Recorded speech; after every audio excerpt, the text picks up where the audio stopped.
Hi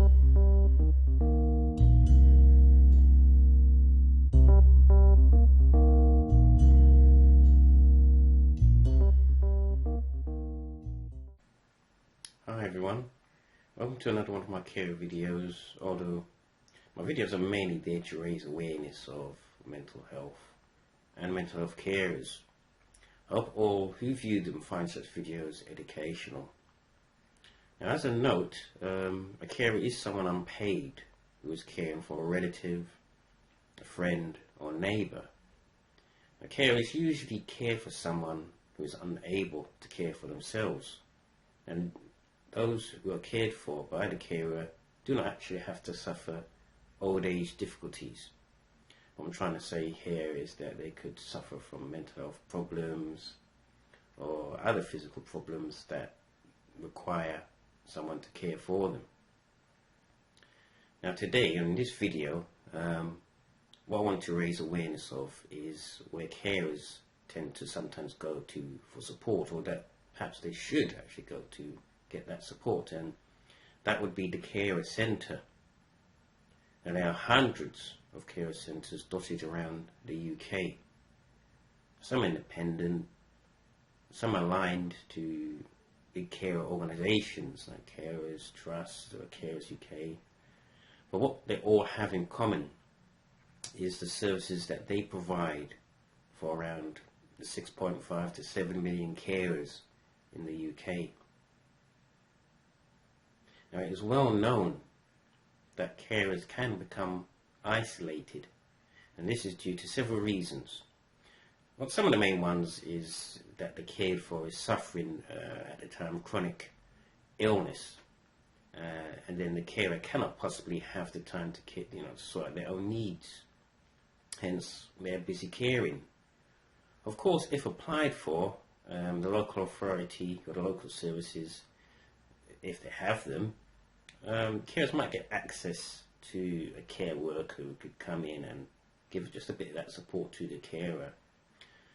Some carers may end up having some respite, which means basically a break from caring. But to be honest, let's get down to it, such support heavily depends on perhaps the services at the time, or the carer can even afford them, or the services can afford them. And often we've got to admit carer support is limited. Otherwise I wouldn't be raising carers' awareness anyway. So basically the carer wishes, if the carer wishes for that extra support, the best place I would find they could get that is to go into the carers' centres, and I'll just give a bit more detail on what type of support that these carers' centres can offer later on in this video. Now, if I can go into why these things are needed. Without a care centre, sorry, excuse me, I'm just suffering from a bit of a cold, so I might have to clear my throat every so often. Basically, why are these care centres needed? Without a care centre, many more carers would suffer due to the strain of caring for someone. Now, not every carer can hold steadfast and provide that much needed care to those close to them. With the support and information from those working at a care centre, carers can be put at ease about their role. Now, another reason why I think care centres are needed is that they provide that vital bridge to local services, the health authorities, and raising awareness, and I say carers' awareness amongst the public. Carers should not and must not be isolated, although this is often the case, and it should not be told to be, just to get on with it, get on with caring. That's your job, you get on with caring, and the carers haven't a clue on what to do. They just do what they feel is best, and they do it out of love. Carers' rights should be protected, and carer centres are also information hubs to give carers that much needed support. Another thing I'd like to mention is what would happen without care centres. If there are no care centres, or if they all be started to close down, lack of funding perhaps, or there's not enough staff to help the care centre work, and there's a risk is that carers would have to rely on even more support from the local authority or from the council or from the health authorities, who are also struggling enough with their own services that they're trying to provide. Other risks are that relying too much on other parties can often end up with them not being that carer aware, not being that carer focused, as if they weren't much carer focused to begin with. Carers should not end up being isolated. You've heard me say this before. Families would fracture under the strain. Carers would more likely end up using the services themselves, and there would be a lack of lobbying for carers. But we can't just rely on those at the care centres to make these care centres work. Carers should support those centres. Being a carer of 15 years and continuing to be a carer, I have continually used and constantly used the care centre for support. Without there being such a centre, I would struggle in being a carer. Now, across the country, across the UK, we unfortunately have some systems that are not really designed to support the carer, which is why carers should use their care centre for that support. A care centre is only as good as the amount of carers that support, or let the care centre support, or use that centre. What I'm trying to say is that it's a bit odd to see a care centre set up and not being used, not being busy, going out there, finding those carers, having carers referred to them. That's one of the most critical core aspects of a care centre, that they're there for the carer. There must be a place, and I mean a physical place, where carers can come together for support, or perhaps if they want to go by themselves, that's fine, and help, network with other carers. I want to raise this again later on in the video and get that support for themselves. So without ado, I'm going to use this video to explain the main things what care centres do.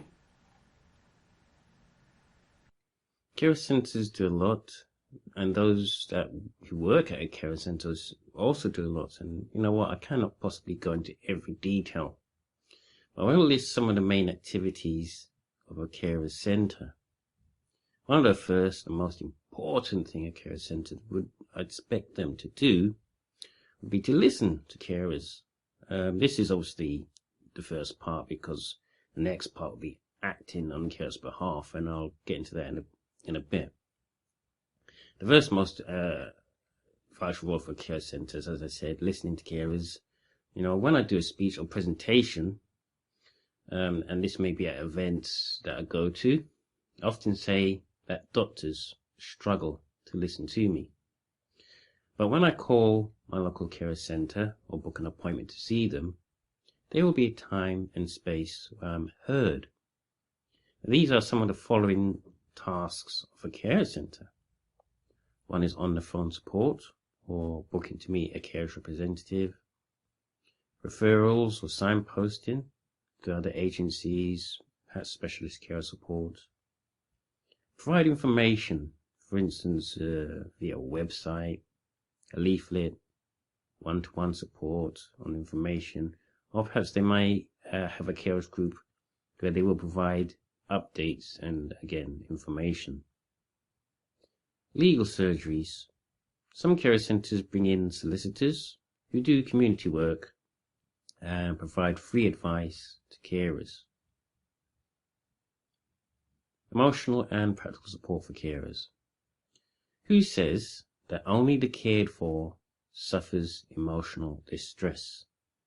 Of course, there may be different levels of emotional distress or mental health distress. I can't deny that. But carers can be worn out and tired, unable to cope, and question if they can continue on caring. But at the back of their minds, and the back of my mind even, they wonder if the cared for would receive that vital support that only the carer can provide. Remember, we must note that carers are usually emotionally attached to who they tend to care for. Otherwise, why be a carer? Carer centres can usually offer counselling for carers, hence a carer-aware and carer-focused therapy for carers. They can also offer specific carer groups, support for carers. These support groups designed for carers. Another thing carer centres tend to do is, let's say, advocacy work, attending important meetings. Now, there will be times when carers will reach a dead end in talking to health professionals or the local authority. This could be for a number of reasons, but one of them being that the carer feels that they are being left out, or that they cannot understand what is being discussed. Or perhaps they do not know their rights, and unfortunately, some services sometimes tend to sideskip certain issues, which they hope the carer doesn't really know what their rights. So if a care centre can provide an advocate to attend such meetings, it is a welcome relief to the carer. Another thing which I think is vital for a care centre is to lobby for carers through a recognised channel. Now, not all care centres are alike. Now, I've visited a large range of care centres and I can see how differently they work. Some care centres work well with the health authorities, while others are more aggressive and demand change. It is, however, a complex situation when a care centre has to lobby, and this is due to how badly health support services are affected. If established relationships between the care centre and the local authority and health professionals are set up, and how carers are through demand and recognition, then this is fine. However, lobbying for a change for carers usually depends on the resources of the carer centre. And it also depends on the culture of the care centre and what the issues are in that region or in that borough or in that part of the country. Now, as I said before, some care centres will be aggressive if there are continual carer problems or carer needs. Other care centres may be held back due to funding issues. And this is what I'm going to say, this is quite controversial. I would say that some care centres can also be held to ransom if they become too aggressive or if they bite the hand that feeds them. Who's to say that funding won't be cut, especially if, I would say, the very funders were providing services but were overlooking carers' issues. And this is where lobbying begins to take place. There are times when carers struggle to hold on to their job because they have to focus on caring. That's an obvious situation. And I have to state that I know some people might find, why on earth would a person want to give up their job in order to care? Well, let's try and put this in psychologically. You are there to try and support your family, or you're emotionally attached to someone. You feel that without them, perhaps you cannot cope or go on yourself. A good example of this is perhaps people who reach old age and when their partner dies, it's not long before they go as well. So that is just one of the reasons why perhaps someone will think, look, I've got to quit my job because I need to keep that partner alive. I need to keep that friend alive, or someone I'm close to alive. That's one reason. I'll go on into more on this later on. Going back to this, we also have carers who wish to return to work but struggle to find work due to struggling in caring or juggling caring, or perhaps they lack those work skills. Now, care centres can provide training or education in some sense to getting back into employment, which is carer focused.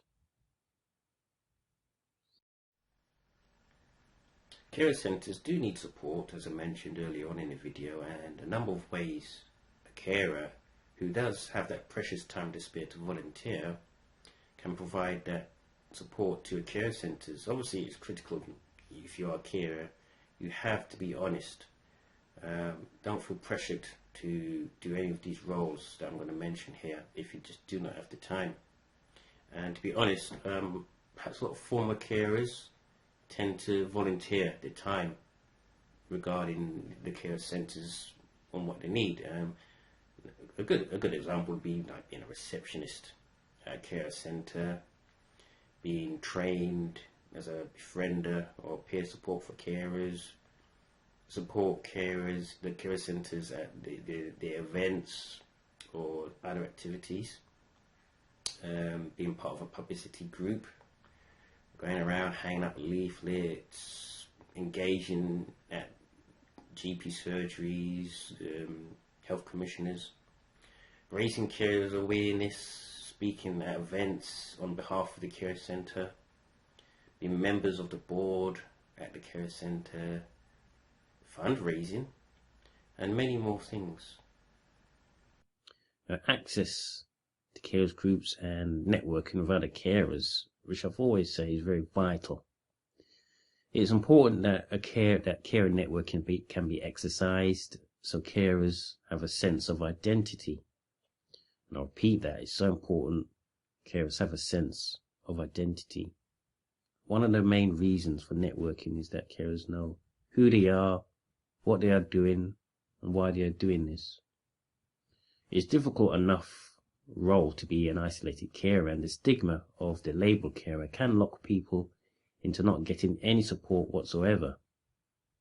Now, carers centres can provide carer support groups or care forums where carers can come together, express their thoughts and opinions.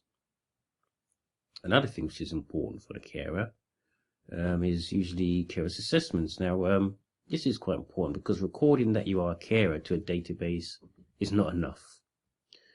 Being a carer can be a long or short journey, but there should be every chance given that a carer can have a carer's assessment, even if they do not feel that they do not like the label of a carer, and they refuse the assessment because they think, oh, it's got carer's assessments on it. Well, you know, they are only sort of making it harder for themselves, and it might be again due to with education. Now, it is their right if they are struggling, or even if they're not struggling, they need to be assessed. If you're providing care to someone, you should be assessed for your needs, not the care's full needs, your needs as a carer. Now, care assessments can, well, I would say care centres doing assessments can look at how your caring role and how it affects your life and well-being. The care assessments can look at your health, physical, mental and emotional issues, your feelings, and your choices about caring, and much more.